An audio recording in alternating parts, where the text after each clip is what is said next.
Hi and good day sa lahat na nakikinig and nanonood ng video na ito. This video is intended to help leaders here in our company, here in V-Mobile. And when I say leaders, I mean if you have at least 2 partners, I consider you as a leader. Pagka meron ka na kahit 2 partner lang under your group, under your team, I consider you as a leader.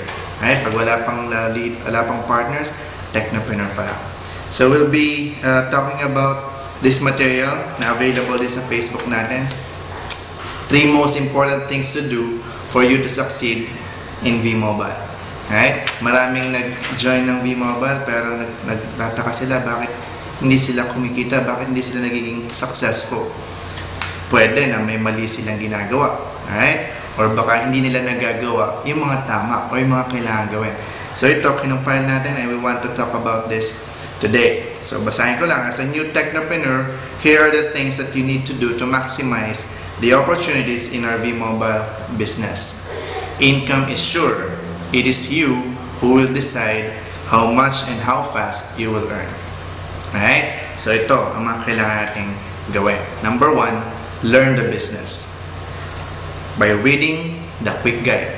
So pag inabot sa ating kit, basahin muna natin yung quick guide. Iba kasi, ang taga-taga na members, pag tinanong mo, nabasa na yung quick guide, hindi pa na nababasa.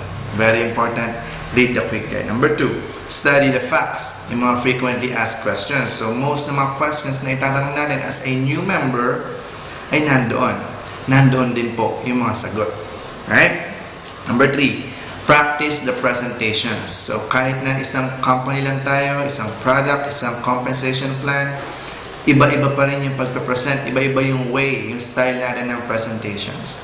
So, panoorin natin, tingnan natin paano ba nila na-present yung V-Mobile. Aralin natin sa umpisa, madalas lang natin pinapanood and later sinasabay na natin and eventually, ikaw na ang nagpe-present ng business. Alright? Explore the websites. We have 2 websites. Loadestream.ph para ma-monitor mo lahat ng transactions about load. And the other website is myalex.biz para ma-monitor mo yung mga nangyayari sa organization mo, sa business mo. Alright? So, explore mo lang.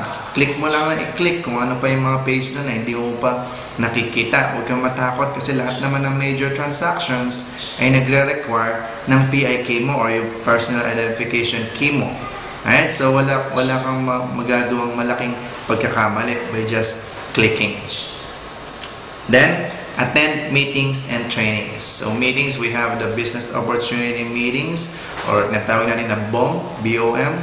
Attend ka lang. Yung iba kasi nahihiya na umattend kasi wala naman akong bagong na-invite.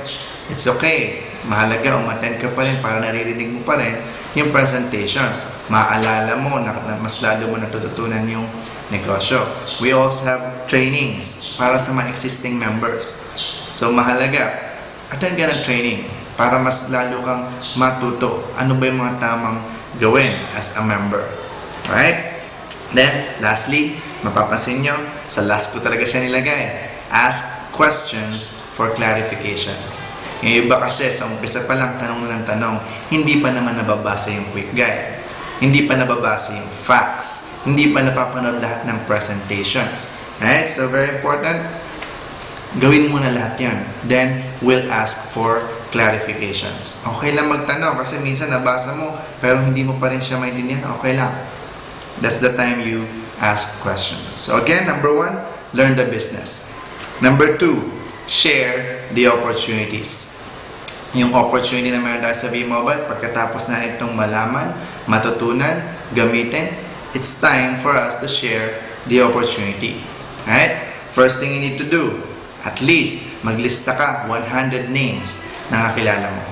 Parang ang dami ng 100, di ba? Pero pagkaisipin mo, konti lang yan. Kamag-anak mo, ilan na? Kaibigan mo, ilan na? Ilan yung nasa cellphone mong contacts? Ilan yung nasa Facebook mo? Right? Iba sa atin, hundreds ng friends sa Facebook. Iba, 1,000 pa. O sabihin mo ng kalahati lang ng totoong kaibigan mo. Ilista mo yung pangalan mo. Kasi pag nilista mo yung pangalan, number 2, ang gagawin mo, you let them know that you are a member of V-Mobile. Bakit kailangan nilang malaman na nasa V-Mobile ka? Kasi bukas baka may mag-share sa kanya ng opportunity sa V-Mobile. Dapat sa'yo na siya magjo-join, pero nag-join dun sa nag-share sa kanya na hindi niya kakilala. Bakit? Hindi niya kasi alam na nasa V-Mobile ka pala. Alright? So, very important, at least malaman niya. Through Facebook, pwede naman. I-tag mo lang siya, sharean mo, at least i-text mo, oh, friend, may bago akong business. It's V-Mobile, pag-usapan natin later. Alright? Ako kasi, personally, experience ko, nag-join ako sa V-Mobile, sa tao nag-present sa akin, hindi ko kakilala. Then later, nalaman ko, may mga friends pala ako na nasa V-Mobile. Sayang. Dapat kami ang magka-grupo. But it's okay. Number 3, meet up and share V-Mobile. Yung one-on-one presentation is still most effective. Ang pinaka-effective pa rin yung i-meet mo sila. Magmerienda kayo, magkape kayo, meet mo lang. Right? Iba pa rin yung nagkita kayo. Kahit maliit na time lang, 30 minutes to an hour. Right?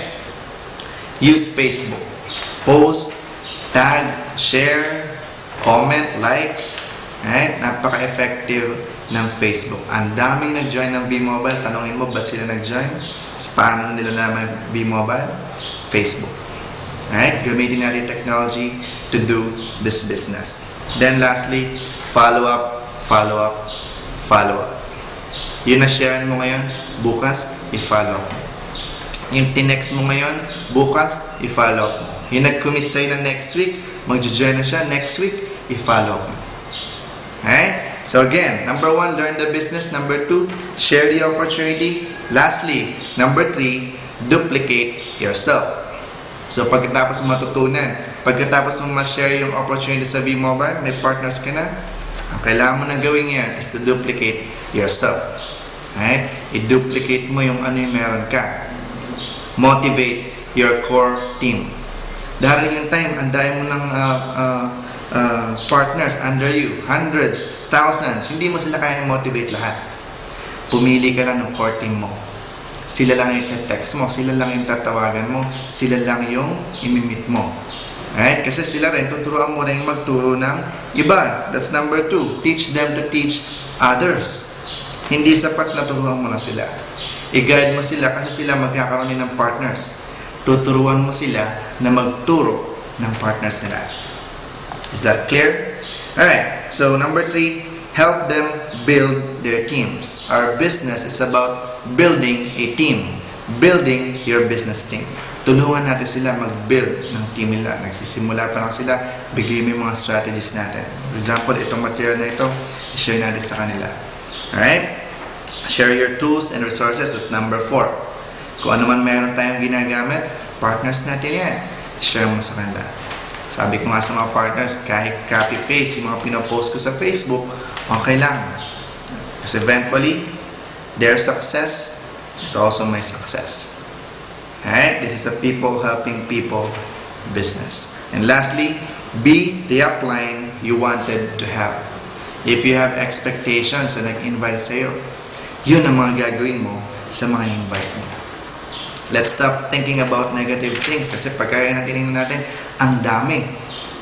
Let's always think positive. Alright? Kung ano yung maitutulong natin sa mga partners natin, just give. Just help. Eventually, makikita mo, nagsasucceed ka sa V-Mobile. Kasi dahil ko sinasabi, dito sa V-Mobile, we don't need downlines. Hindi natin kailangan ng downlines. Ang kailangan natin sa V-Mobile, leaders. And magsisimula yan sa'yo. Kahit gaano karami yung downlines mo, kung wala kang leaders, sayang lang. So I hope nakatulong itong short na discussion natin about this material. Tatlong bagay na kailangan natin gawin to succeed in V-Mobile. I always believe that V-Mobile is for everyone who wants to succeed in this life. So if you're ready, let me know and I'm here to help you. Again, this material is free. Nasa Facebook page natin yan, facebook.com/vmobilewinners. Alright, marami pang resources doon. You can use it whenever you want. So, thank you again for watching and I hope to see you at the top. God bless us all. Thank you.